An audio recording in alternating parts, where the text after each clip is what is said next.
এই যে কর্মসংস্থান রিফর্মের কথা আমি বলছি, কর্মসংস্থান শুধুমাত্র চাকরি দিয়ে নয়, অথচ ত্রিপুরাতে চাকরির কিন্তু একটা ইন্ডাস্ট্রির মতো হয়ে গেছে, যে চাকরি দিলেই আমাদের রাজ্য ঠিক আছে। আজকে যারা কর্মচারীরা আছেন, ত্রিপুরাই একমাত্র রাজ্য, এটাও কিন্তু বুঝতে হবে, যেখানে পার্সেন্টেজের কথা যদি আমরা বলি, পার্সেন্টেজের দিক দিয়ে সবচেয়ে বেশি কিন্তু ত্রিপুরাতে আমাদের কর্মচারী সংস্থা, অন্য জায়গায় কিন্তু পার্সেন্টেজের এই যে কর্মসংস্থান রিফর্মের কথা আমি বলছি, কর্মসংস্থান শুধুমাত্র চাকরি দিয়ে নয়, অথচ ত্রিপুরাতে চাকরির কিন্তু একটা ইন্ডাস্ট্রির মতো হয়ে গেছে, যে চাকরি দিলেই আমাদের রাজ্য ঠিক আছে। অন্যান্য জায়গার মধ্যে অনেকে চাকরি করে না, তার আলাদা এখন যে এত সুবিধা করলো যে মাননীয় প্রধানমন্ত্রীজি, যে লোন নিয়ে ইচ্ছে করলে তুমি নিজে এন্টারপ্রেনার হতে পারো।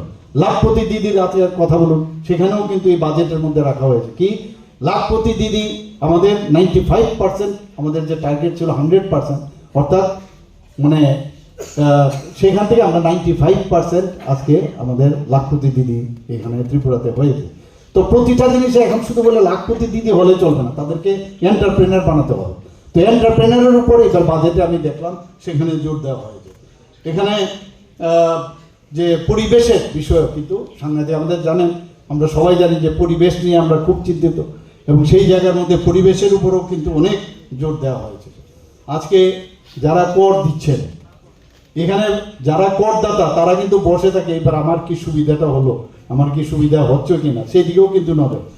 তো আগে কর যদি ফাঁকি দিত তাদেরকে কিন্তু এই যে রিফর্মের কথাটা আমি অত্যন্ত প্রাউডলি আমি সেটা বলবো, যে এই বিভিন্ন রিফর্মের প্রথম দফায় আমরা যখন মাননীয় প্রধানমন্ত্রীজি বললেন, ত্রিপুরা স্টেট প্রথম স্টেট যেখানে এই রিফর্মের দিক দিয়ে আমরা কিন্তু ফার্স্ট হয়েছি সারা ভারতবর্ষের মধ্যে।